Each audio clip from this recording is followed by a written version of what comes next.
Let's get into some of the other issues of the day now with Sky News contributor Kosha Gada in Melbourne and Radio 2CC breakfast host Stephen Senatiempo in Canberra in the bubble. Great to see you both again. I've got to start off on cost of living again, Kosha. These latest figures have come out showing almost $2,000. That's $1,924 that families are now spending on groceries extra now compared to a year ago. That really puts a number on the inflation pressure we're all feeling, right?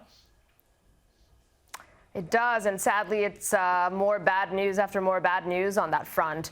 And, you know, the thing that's really troubling about this particular moment in inflationary history, Chris, is it's really around what's called the basket of essentials. Food, as you mentioned, energy, because of all the reasons that we've discussed night after night, and housing, whether it be mortgage payments or rent. And you put all those three things together, that is really the crux of what cost of living makes up. And it's really damaging to society, not just economically, but socially and culturally as well. And the other problem, too, is those essentials tend to be, unfortunately, a product of what's called sticky inflation, where when these prices go up, they're unlikely to come down. The increases happen less frequently, but they stay.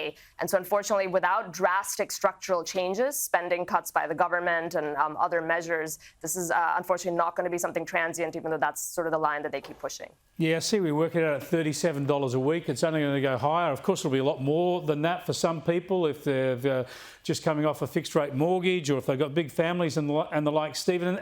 And the thing with the trouble, what really concerns me always with the issues like this is there are large parts of the country are just completely insulated from it, often in the media political class. Politicians and business people who, you know, an extra $37, $50, $100 a week, they would not notice it. But there are so many other families where this is the killer. This takes away any discretionary spending. This takes away the chance to go to the footy on the weekend or to buy takeaway one night a week, that sort of thing.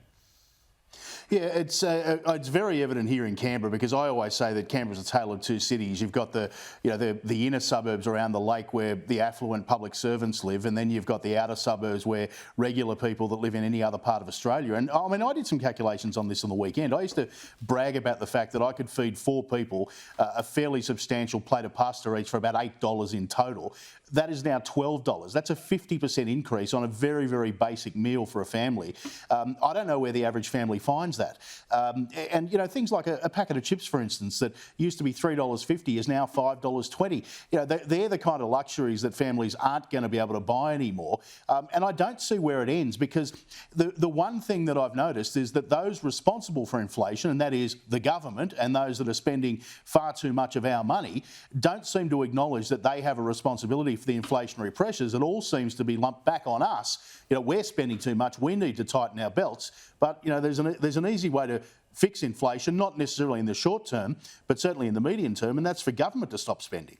Yeah, I tell you what, it's funny, when the coalition is in government and interest rates go up, we hear a lot of criticism of the government. When the Labor Party's in government and interest rates go up, we only hear criticism of the Reserve Bank governor. It's quite extraordinary. Exactly.